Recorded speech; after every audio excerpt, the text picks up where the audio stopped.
Hello, everybody, and welcome back to another episode of fan thoughts and analysis for the Overwatch League Season 2 rosters. Today is one of the episodes I have been most excited for, and that is the episode where I get to talk about the Seoul Dynasty, a very, very intriguing team from last season who did not come close to meeting the expectations that I believe a lot of people had set for them. I think many people, a lot of the analysts, a lot of the casters believed that Seoul was going to be the best team in the Overwatch League, right? They were going to be in that New York Excelsior position. They were going to be the team that was dominant from start to finish, and they never were. They frankly never were that team. And I think when you look at the team, I think the moment for me, right, I was surprised that Seoul didn't make the Stage 1 playoffs, but Houston obviously came up pretty big late in the stage. London had been pretty dominant alongside New York, so it wasn't that big of a surprise. But the place where I really kind of felt that Seoul's weakness as a team showed was in Stage 2. They started off that stage 6-0 and lost 3 of their last 4 and missed out on the Stage 2 playoffs because of differential, right? They weren't winning big enough to get that differential, right? They won 6 in a row to start the stage and missed the stage playoffs. They beat Philadelphia, and Philadelphia made the stage playoffs, right? So I don't understand really what happened with this Seoul team and why they went from the preseason favorites by like a lot to a team that just didn't do anything. But we can take a look at this roster as it is and see really where they improved. So I want to start by going over this DPS core on this team because I think it is where it is the strongest from last season, right? Of the returning players from last season, it's where I think they have the best players. So we're going to start with Fleta, who was, I would say, the shining star for this team in Season 1.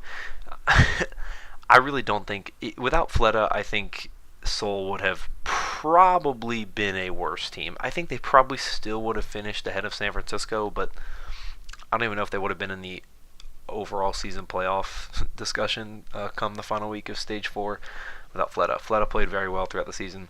He was one of the most impressive players, in my opinion, consistently. He was the kind of player where, like, I've talked about this in the past. Seoul, for whatever reason, was a team I really never got around to watching. I don't know why. I just never did. But every time I watched, Fleta was the player that I recognized and that I noticed. He was the player that stood out for me every single game. He's that good. And when you do that, when you stand out that much, it helps your team. And when you become that player that people can recognize who don't really know what to look for, it's very, very big. And his hero pool is, of course, super diverse, right? Widowmaker is what he played a lot of, but he can play that Genji, he can play that Pharah. He's a great player to have because he has that kind of interesting kit in terms of the heroes that he plays. I don't know why I said kit. Interesting pool. Pair that with Munchkin, who was okay. He's got that Tracer play, which Tracer's not super big right now, so that's not a huge deal in a way, but it's not horrible. It's all right in that way. When you watched him play, he wasn't anything crazy, but he pairs well with Fleta, and that's what you need, right? And one of the things I like about this team is obviously they lost some stuff. They cut some players, and kind of got rid of some players at the end of the season. They transferred Kuki to the LA Valiant. They transferred Zephyr to the Florida Mayhem. They got rid of Wakid and Guido. Gambler retired. I believe they got rid of Miro, and then he just signed to the No, he's a streamer. That's what it is. So they've lost some players, and it's going to be interesting to see how they adjust. But they've done some things, and they've improved in some areas that I think will help them out a lot. But the DPS role is not very deep on this team, which is one of the things that is very interesting to me. I wouldn't be surprised if they sign more, based on what we see kind of come up in free agency, or if they just have someone that they've signed that they just haven't announced yet, which I don't think is the case because they did make roster announcements about a month ago. So it'll be interesting to see what they do and who they go with going forward, because right now their only DPS players are Fleta and Munchkin. They don't have anybody else. They do have multiple flex players who can play DPS roles, and we'll get to them when we get to them in a bit. But overall, the two DPS players have Fleta and Munchkin, and I don't know if that's quite the best thing to do. This team is a team that I really don't love, based on the way they performed in Season 1. I think they were super underwhelming. I would argue that they had the most disappointing season in the Overwatch League, and the only reason why they don't get more kind of mention as the most underwhelming team is because of how bad Shanghai was.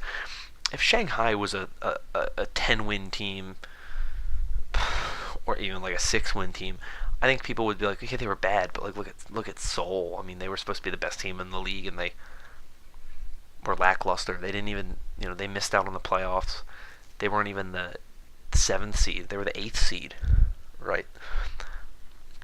So I think you have to really look at this team, and I think you gotta invest more in some of these areas like DPS where they don't have a lot, which is interesting because there's a lot of teams that have like a surplus of DPS players, and some of them we'll get to. That's the way it is. It was San Francisco. We talked about them last time. It's that with New York, who we'll get to at the end of this series. But a lot of these teams have kind of invested a lot in DPS play, and Seoul hasn't, which is interesting. So it's going to be an interesting season. But with Fleta leading the way, I'm pretty confident in this team's ability to make those big DPS plays. And even if it's only Fleta and Munchkin playing the DPS role, which I don't think it will, because I think they're going to have their flex players come in and do what they need to do late in the season. I think we'll see some of that stuff come through, but at the moment I'm very interested in seeing what this team does going forward in that DPS role in terms of expanding it. But next we're going to talk about the main tank role, which is the only role where no one played on the Season 1 roster for the Season 2 roster, and it is greatly improved because of one individual, and that individual is Fissure. Fissure, formerly of the Los Angeles Gladiators, and before that of the London Spitfire, the second overall player in the MVP race for the regular season MVP last season. We are talking about quite possibly the best main tank player in the world. Definitely the best main tank player in this first season of the Overwatch League. And he is the big signing that Seoul had. They got him right before the All-Star break. I'm telling you right now, he is going to change this team. If you ask me which team, both returning and new, had the best signing of all of them, technically this is a trade. They traded with the Gladiators. I believe it was for money because they didn't give a player up, so I assume it was for money. This is it. This is by far the best thing that Seoul could have done. They needed this leader. Fissure wanted to be on an all-Korean roster. And it really kind of came down to, if you're Fissure, right, you don't really have many options at this point in time, because you're definitely not going back to London because you left for a reason. New York definitely wasn't looking to add Fissure. I don't think they were looking to improve in that main tank role or to make that big signing, because I think they wanted to look elsewhere for that. So really your options are sign with Seoul or go to Seoul, or wait until all these new teams start coming in and go to one of them. And I think if you're Fissure, you look at Seoul, and Seoul has what they need to be that really good team. They just underperformed. I think the addition of Fissure, I think Fissure's an improvement over their tank line from last season, which would have been Kuki and Miro. You now bring in Fissure, this superstar, this really big player, this really good player, to fill in that hole that you have now been left with as a result. And I think it works out well. And you pair him with their new signing of Marvel, or Marv 1, who comes from Lucky Future Zenith, who we've talked about in the past with the Shanghai Dragons. They had a player from Lucky Future Zenith. I don't remember who. I'll look it up real quick. But Lucky Future Zenith got first in Contenders China. It was DM. That's what it was, DM. But they got first in Contenders China this past season, Season 2. So we're looking at a solid team here, right? A team that had found success. And a lot of that team has been signed to Overwatch League rosters. Marvel here is no exception. He's 18 years old. He's a young guy. He's going to be on that main tank role. I don't expect him to play a ton because he's with Fissure, but I think he's a good signing. He'll help them out. He will boost this team where they need it. And I expect him to be a good complement to Fissure. But I don't expect him to play much. I expect Fissure to play the whole time. Right? We're talking about Fissure here. We're talking about one of the best players in the Overwatch League. Fissure and Fleta are going to be the stars for this team. And that's really what I expect to see, is the two of them kind of carrying this team for the most part. But we'll see. But next we have the flex role, where I think we could see some more of that DPS play come out. But I'm not too confident in that, because at the end of the day, flex players are usually your diva players, right? They're usually that off-tank role. And, Seoul is still running with the Zunba from last season. He's going to be their diva for the most part. They did lose a flex player when they sent Zephyr over to Florida, but Zephyr was never the main guy. Zunba got more playtime. So I expect some pretty good things from Zunba. Once again, he was never, I think, anything incredible in terms of like the best flex tanks or off tanks in the world, but he was good. He was solid from what I saw. Good enough. He held his own. But you need to hope that he can kind of improve from last season and really step up, because we saw that off-tank role is really big, right? You see, look at players like Space, players like Meko, players like Fury. These are the players that really helped boost the teams that they played for, and those teams relied on their flex tank in a lot of ways to play well. And when their flex tank plays well, teams play well. D.Va is huge in the meta, and she's been huge in the meta forever. So you have to hope that you have Zunba playing well. But they also have Michelle, another new signing, another 18-year-old. He will be 19 by the time the season starts, but another guy you can rely on, hopefully. He's another one of those flex roles. Like I said, in the flex role you can kind of see some slight flexibility. But I'm not expecting any of them to really play much DPS. Michelle also comes from Lucky Future Zenith, of course, which I've just talked about with Marvel. But it's another good addition to have another backup player that they lost, Zephyr. You bring someone else in to fill that role, and it puts you in a good spot to really do everything you need to do in terms of getting your flex tank role. I don't expect Michelle to play that much. I expect Zunba to get most of the playtime, but it's always good to have a player in the back, especially a younger player, right? Someone who's young and can be a kind of next up if you need him, and it's always good to have people that you can rely on. That's really it for the tanks. The flex tank off tank role is such a super specific role, and there's nothing really like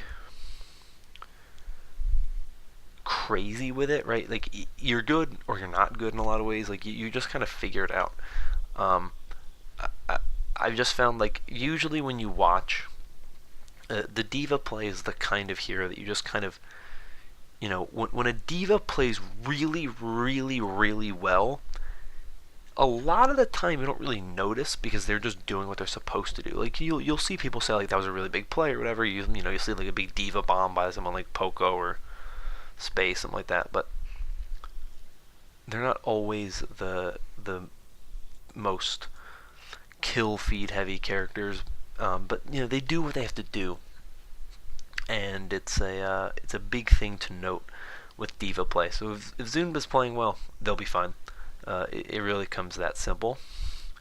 But next we get to the supports, which they also are pretty lacking in terms of the number of supports they have. They have 3 total. One of those, of course, being Ryu Jae-hong, the team captain for this team. He is their Zenyatta player, their Ana player, their Moira. That's what he's going to be playing, and he is, I'd say he was one of the better Zenyatta players at a point in time, but now you have a rise, in the people like Jonak and Badoshin who kind of take that away. Jae-hong doesn't really stand up with a lot of those guys, so it's interesting to see that, and it'll be interesting to see how that kind of changes and transforms.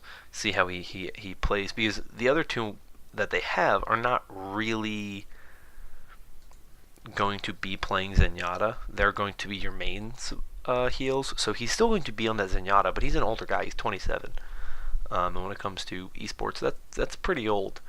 So I'm curious to see what he does. Will he, how well he plays and whatnot. I'm sure he'll be fine. Age doesn't really matter that much in esports. I mean, it does. But at the point in time where he should be fine, and he should manage to play well. But I'm curious to see how he plays this season, because he was definitely not as good last season as I think people thought he would be. So I'm curious to see what Jae-hong we get for season 2. But then the main healers we have are Toby and Jesse, I guess is how you pronounce it. Jecse. I don't know if it's Jesse or Jexy or whatever, but they're going to be your main healers. And look, Toby's going to be the one that plays. I think when you look at it, he's going to be the one playing week in and week out. Maybe we see a little bit of Jesse here and there, but I don't think. I think most of the signings that Seoul made were supplementary to just kind of make sure they had players on their roster. I don't think, with the exception of Fissure, I don't see any of these new players really getting tons of playtime. Toby is going to be there on that Mercy or that Lucio, whichever they need. And, Jae-hong's going to be on that Zenyatta. Zunba's going to be on that Diva. Fletta's going to be on that Widowmaker, I'm sure, a lot of the season. Munchkin's going to be on whatever they need. And Fissure in the main tank role. Like, that is really what I see. I don't see this team changing a lot of its starters, with the exception of Fissure. And that's what I'm looking at when I look at this team, is can the team that is mostly the same in terms of its starters be consistent? Can this team win with the lack of returning players, um, you know, with this lack of, I don't know, I'm trying to find a way to word this. They're bringing players back, but like every player they are bringing back, I expect to start, right?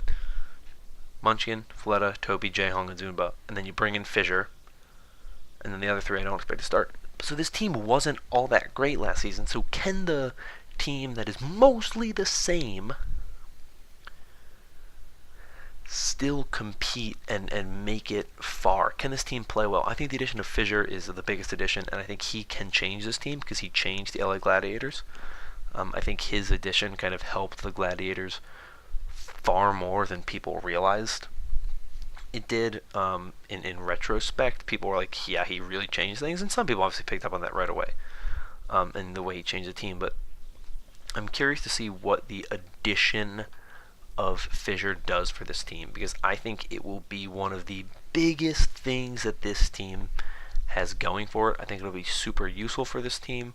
I think he is going to perform incredibly well, and I expect a lot of great things from Fissure with the Seoul team. And at the end of the day, really, I think Seoul's a really good shot at making playoffs, especially with the expanded playoffs, right? It was 6 teams last season. It's 8 teams this season. Seoul was a top 8 team last season. I expect them to be a top 8 team this season. I think some of the teams ahead of them have gotten worse. I think they've gotten better just because of Fissure, and I think it definitely, when you have that one season under your belt, you start to kind of figure things out more. And while I feel like this team kind of got worse throughout the season,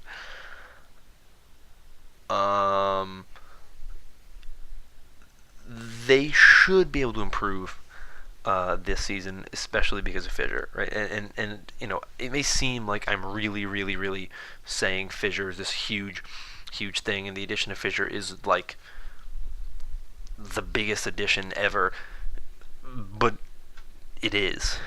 He's that good of a player. We're talking about the second place MVP, right?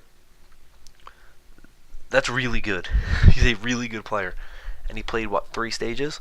If Fissure played all 4 stages consistently, pretty good chance he was MVP. And that's what it comes down to. So this team, I think, will make the playoffs. I think they're going to be improved from last season. How improved, I don't know. But if this team makes a run in the playoffs, if this team goes the distance, I wouldn't be too surprised. But yeah, I'm excited to see this team. I didn't watch a lot of Seoul Dynasty last season, so they're one of the teams that talking about is hard for me because I really don't have that kind of eye test that I have for a lot of other teams. So, and I'm obviously just a fan, and I'm not someone who has really, really, really analyzed this stuff. But this is a team that I'm really interested to see what they do. But that's where I think I'm going to end this video off. Let me know what you think about Seoul down below, how you think they will do in Season 2, but I'm going to get out of here, so if you enjoyed, consider liking and subscribing, as it helps out a ton. But I will see you all in the next video. Have a great week. Have a great Thanksgiving if you are watching this in the States. And, yeah, see you all next time.